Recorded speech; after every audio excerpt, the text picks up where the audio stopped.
ක්‍රි.පූ 3 වන සියවසේදී දෙවන පෑතිස් රජුගේ ආරාධනාව පරිදි මිහිඳු වහන්සේගේ නැගණිය සංඝමිත්තා තෙරණින් වහන්සේ විසින් ලක්දිවට ගෙන එන ලද බෝධිය රෝපණය කරන ලද ස්ථානය ශ්‍රී මහා බෝධිය නමින් හඳුන්වයි. මෙය දෙවන පෑතිස් රජතුමා විසින් අඩි 21ක් උසටත් අඩි 71ක් දිගටත් අඩි 57ක් පළල වනසේ ගොඩනැගිල්ලක් සාදවා රෝපණය කරන ලදී. පසු කාලයේදී විවිධ රජවරු විසින් මේ ප්‍රතිසංස්කරණය කර ඇත. කීර්තිසිරි රාජසිංහ රජු විසින් මෙහි ශෛලමය ප්‍රාකාරය කරවන ලදී. මෙහි ඇති සඳකඩ පහණ උතුරු දොරටුවේ තොරණ සතර කොණේ ඇති ගල්වැටි පෞරාණික වස්තු වශයෙන් සැලකිය හැකිය. ජීවමාන බුදුන් වහන්සේ දෙස ලොව සලකන ශ්‍රී මහා බෝධිය ශ්‍රී ලාංකිකයින්ගේ මුදුන් මල්කඩ වැනිය.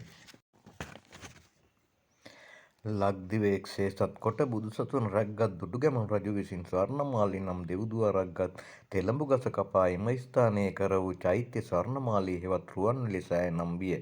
විසිරියනක් උසට කර වූ මෙම චෛත්‍යය වැඩ අවසන් කිරීමට පෙර රජතුමා මිය ගිය බවත්, ඉතිරි වැඩ නිම කරන ලද්දේ දුටුගැමුණු රජුගේ මලනුවන් වූ සද්ධාතිස්ස රජු විසින් බවත් ඉතිහාසගත තොරතුරු වලින් පැවසේ.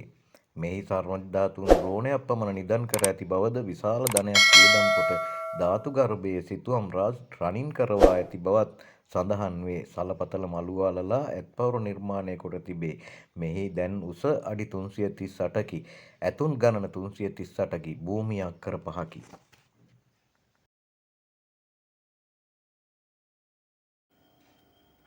බුද්ධ වර්ෂ 236 දී දෙවන පෑතිස් රජු විසින් බුදුන් වහන්සේගේ දකුණු අකුධාතුව නිධන් කොට තනන ලදී. මෙම චෛත්‍ය ලංකාවේ ප්‍රථම වරට ඉදි වූ ස්තූපය බව පිළිගෙන ඇත. මෙය වට අඩි 194ක්ද උස අඩි 63ක්ද බව සඳහන් වේ.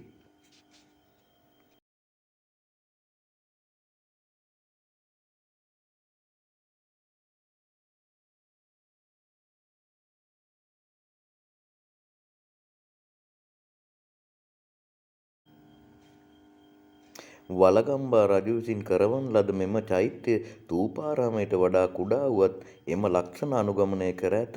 පිහිටි මළුවේ විස්කම්භය අඩි 132යි අඟල් 2ක් වන අතර උස අඩි 44යි අඟල් 2කි.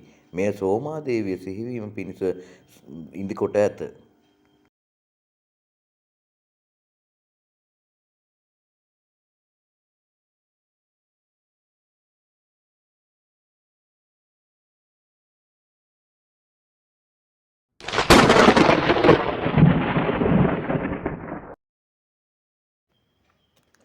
බුද්ධ වර්ෂ 454 දී වට්ටගාමිනී අභය හෙවත් වළගම්බා රජු විසින් ගිරිනිකණ්ඨාරාමය කඩා දමා රජුගේ නමත් ගිරිනිකණ්ඨයාගේ නමත් එක්කොට අභයගිරිය නම් චෛත්‍ය කරවීය.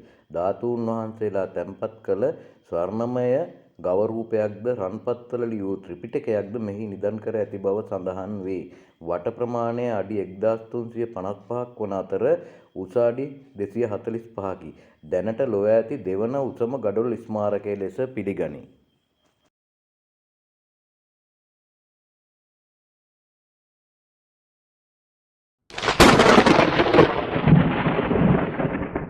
බුද්ධ වර්ෂ 819 දී මහසෙන් රජු විසින් කරවන ලදී. මෙම චෛත්‍ය රාජයා නන්දන ජෝතිවන නම් උයනෙහි පිහිටි බැවින් ජේතවන නම් විය. බුදුන් වහන්සේගේ පටී ධාතුවෙන් කොටසක්ද මෙහි නිධන් කර ඇති බව සඳහන් වේ. සිරිමෙවන්, මහානාග, අග්බෝ, ශිලාමේඝ, දෙටුතිස්, තුන්වන අග්බෝ, දෙවන කාශ්‍යප වැනි තවත් විවිධ රජවරු විසින් මෙහි ප්‍රතිසංස්කරණ කටයුතු සිදු කර ඇත. ස්තූපයේ පාදම පරිමාණය අඩි 1147ක් වන අතර දාගැබ් මළුව අක්කර 7කි. දැනට ලොව ඇති උසම ගඩොල් ස්මාරකය ලෙස පිළිගනී.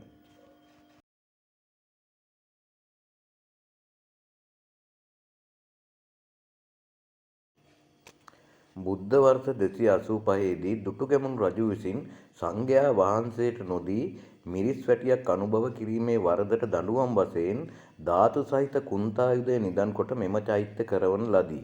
වටින් අඩි 560ක්ද උසින් අඩි 60ක්ද පමණ වූ බවත්, භූමියෙන් අක්කර 50ක් මෙම විහාරය සඳහා වෙන් කර තිබූ බවත් ඉතිහාසගත තොරතුරු වලින් හෙළිවේ. මෙම විහාරය පැරැණි කාලයේ මේඝගිරි විහාරය නමින් හඳුන්වන ලදී. මෙය පිහිටුවන ලද්දේ කුමන කාලයකදැයි නිශ්චිත නැත. එහෙත් මෙය මහාමේඝ වනයේ පිහිටා තිබූ බව කියවෙන හෙයින් දෙවන පෑතිස් රජතුමාගේ කාලයේ සිට පැවතෙන බව සිතිය හැකිය. ලංකාවට වැඩම කරවන ලද දළදා වහන්සේ පළමුවෙන්ම මෙම ස්ථානයේ වඩා හිඳුවන ලද බව කියැවේ. එමෙන්ම පැරැණි කාලයේ වර්ෂාව ලබා ගැනීම සඳහා පුද පූජා පවත්වන ලද ස්ථානයක් වශයෙන් මෙය ප්‍රසිද්ධියෙන් පවතී. එහෙත් මෑත කාලයේ මෙම විහාරය වඩාත් ප්‍රසිද්ධියට පත්ව ඇත්තේ එහි ඇති ප්‍රසිද්ධ ගල් කැටයම් නිසාය.